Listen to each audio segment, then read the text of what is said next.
कोल्हान के सबसे बड़े सरकारी अस्पताल Mahatma Gandhi memorial medical college and hospital में पानी की समस्या अब विकराल हो चुकी है। मानगो के डिमना में 400 करोड़ की लागत से खड़ी हाईटेक अस्पताल की बिल्डिंग के भीतर बुनियादी जरूरतें बिखरती नजर आ रही हैं। जिस परिसर को आधुनिक चिकित्सा सुविधाओं का केंद्र माना गया था, वहीं पानी जैसी मूलभूत व्यवस्था अब सबसे बड़ी चुनौती बनकर खड़ी है। दरअसल भीषण गर्मी ने हालात और बिगाड़ दिए हैं। कई बार अस्पताल की सेंट्रलाइज एसी प्रणाली भी जवाब दे देती है, जिससे मरीजों और उनके परिजनों को मुश्किलों का सामना करना पड़ता है। मेडिकल कॉलेज के हॉस्टल में भी पानी की किल्लत से छात्रों की दिनचर्या प्रभावित होती है।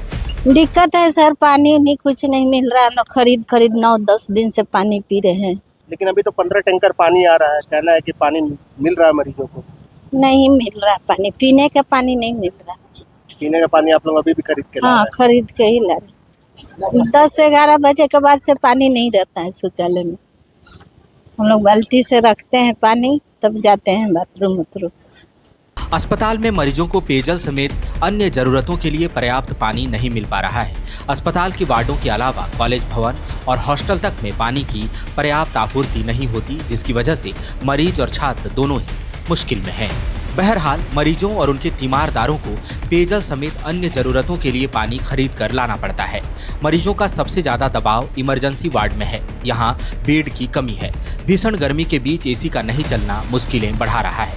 बदहाली का आलम ऐसा है कि मरीजों को वार्ड के फर्श और बरामदे में लेटकर इलाज कराना पड़ रहा है। कई मरीजों को घंटों तक स्ट्रेचर या कुर्सी पर लिटाकर सलाइन चढ़ाई जा रही है। गर्मी से राहत पाने के लिए मरीजों के परिजन हाथ पंखे से काम चलाते हैं।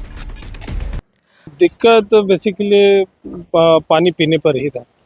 वो प्रोवाइड नहीं हो पा रही थी। बाद बाकी तो सारा चीज़ ठीक था, बस पानी पीने का ही जो था वो मेरे साथ भी था, बाकी पेशेंट के साथ भी था।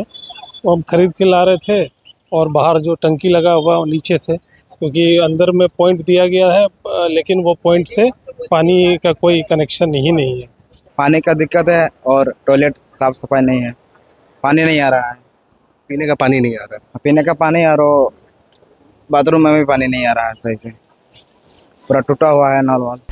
जूनियर डॉक्टरों का कहना है कि इमरजेंसी वार्ड की क्षमता 30 बेड की है, लेकिन मरीजों का बढ़ता दबाव हमें अतिरिक्त स्ट्रेचर लगाने को विवश करता है। हालात कठिन होते जा रहे हैं। अभी 10 अतिरिक्त स्ट्रेचर लगाकर काम चलाया जा रहा है। मानगो नगर निगम की ओर से रोजाना करीब 15 टैंकर पानी भेजकर स्थिति संभालने का प्रयास हो रहा है, लेकिन मांग के अनुरूप यह नाकाफी है। इससे पहले 8 से 10 टैंकर पानी की सप्लाई हो रही थी, जिससे मरीजों और मेडिकल छात्रों को भारी परेशानी का सामना करना पड़ रहा था।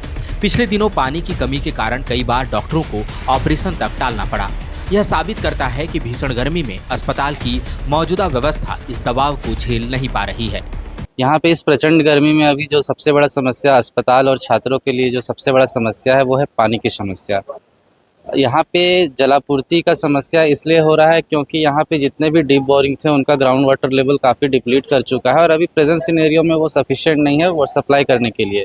इसी कारणवश ये जो यहाँ के जो डीसी सर हैं और मानगो म्यूनिसिपल कॉरपोरेशन है, उनके हेल्प से तत्काल रूप से टैंकर की सुविधा दी जा रही है। पहले टैंकर की संख्या अमूमन 10 थी, लेकिन कुछ 2-3 दिनों से इसको 15 कर दिया गया है ताकि समस्या को कम किया जा सके। लेकिन 15 टैंकर करने के बाद भी ये समस्या उस हद तक कम नहीं हुई है। इधर अस्पताल में मौजूद 7 डीप बोरिंग भी गर्मी की मार नहीं झेल पाए। कई बोरिंग सूख चुके हैं, जिससे वैकल्पिक स्रोत भी कमजोर पड़ गए हैं। बढ़ते तापमान और मरीजों की भीड़ के बीच पानी की मांग 25 से 30% तक बढ़ गई है, लेकिन सप्लाई उसी अनुपात में नहीं हो पा रही है। इस भीषण गर्मी में पूरा अस्पताल परिसर एक ऐसी तस्वीर पेश कर रहा है जहां तकनीकी ढांचे के बीच बुनियादी सुविधाएं पीछे छूट गई हैं। इलाज जारी है, लेकिन व्यवस्था हर दिन एक नई परीक्षा दे रही है। गौरतलब है कि MGM medical college and hospital में पाइपलाइन से जलापूर्ति की योजना अप्रैल 2026 तक पूरी होनी चाहिए थी, लेकिन डेडलाइन फेल हो गई और अब इस व्यवस्था के शुरू होने में लगभग 2 महीने और लगेंगे। प्रशासन ने योजना पूरी करने के लिए संवेदक को 15 जून तक का डेडलाइन दिया है, नहीं तो कानूनी कार्रवाई तक की चेतावनी दे डाली है। योजना पूरी होने पर एमजीएम अस्पताल को प्रतिदिन करीब 30 लाख लीटर पानी मिलने की संभावना है, जिससे पूरे परिसर की जलापूर्ति व्यवस्था में बड़ा बदलाव आने की उम्मीद है। इस मामले पर डीसी राजीव रंजन ने MGM medical college and hospital के प्राचार्य, अधीक्षक और सभी संबंधित विभागों के अधिकारियों के साथ समीक्षा बैठक भी की है। उन्होंने माना कि पाइपलाइन परियोजना में देरी के कारण अस्पताल में पानी का संकट गहरा गया है। साथ ही गर्मी के कारण जलस्तर नीचे चले जाने से नलकूप भी पर्याप्त पानी नहीं दे पा रहे हैं। डीसी ने कहा कि तय समय सीमा के भीतर काम पूरा नहीं होने पर संवेदक के खिलाफ कानूनी कार्रवाई की जाएगी। एमजीएम अस्पताल से आए दिन कई प्रकार की शिकायतें प्राप्त होती रहती हैं। हाल के दिनों में लगातार समाचार पत्रों में ये प्रकाशित होते रहा कि वहाँ पे पानी की किल्लत है, जिसके कारण वहाँ पे आईसीयू, सीसीयू ये सब ठीक से संचालित नहीं हो पा रहा है। इस संबंध में वहाँ के प्राचार्य और अधीक्षक के साथ मैंने एक बैठक किया और बैठक में सभी संबंधित जितने भी हैं अस्पताल से संबंधित वैसे सारे लोगों को, स्टेक होल्डर्स को बुलाया गया था। इसमें जानकारी मुझे दिया गया कि जो पाइपलाइन था वहाँ पे पानी के लिए, उस काम को बहुत डिले किया जा रहा है, जिसके कारण वहाँ पे पानी की अभी किल्लत हो गई है और जो वहाँ पे नलकूप हैं वो भी वाटर लेवल नीचे हो जाने के कारण काम नहीं कर रहे हैं। तो समीक्षा के उपरांत मैंने ये देखा कि कुछ तो संवेदक के द्वारा इसमें लापरवाही बरता जा रहा है, अतः उसको तत्काल हम लोगों ने चेतावनी दिया है कि यदि 15 जून तक वो काम नहीं समाप्त करेंगे तो उनके विरुद्ध हम लोग कानूनी कार्रवाई करेंगे। और मुझे उम्मीद है कि उनके द्वारा तत्परता बरतते हुए इसको यथाशीघ्र किया जाएगा और वहाँ पे पानी की समस्या दूर हो जाएगी इससे।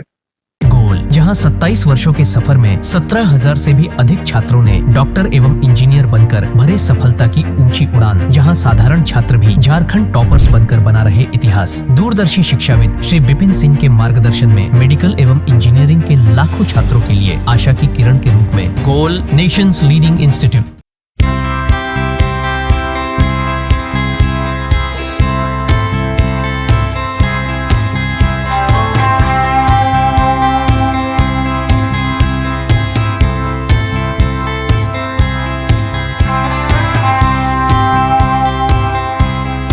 सरकारी परीक्षा की तैयारी का सबसे भरोसेमंद नाम NIBM। अच्छा कोचिंग ढूंढ रहे थे तो फिर गूगल में ही बताया कि यहाँ का रेटिंग भी बहुत अच्छा था। पुरुलिया से आए हैं यहाँ पर कोचिंग करने के लिए। NIBM के बारे में मेरे एक भैया हैं जो पिछले साल ही बैंकिंग यहीं से प्रिपरेशन किए और इस बार IBPS PO में सिलेक्शन लिए। मेरा अभी फाइनल सिलेक्शन हुआ है RRB PO में, उत्तर बिहार ग्रामीण बैंक में। मेरा फाइनल सिलेक्शन RRB PO में हुआ है। NIBM, thefollowup.in. Like, share and subscribe. www.thefollowup.in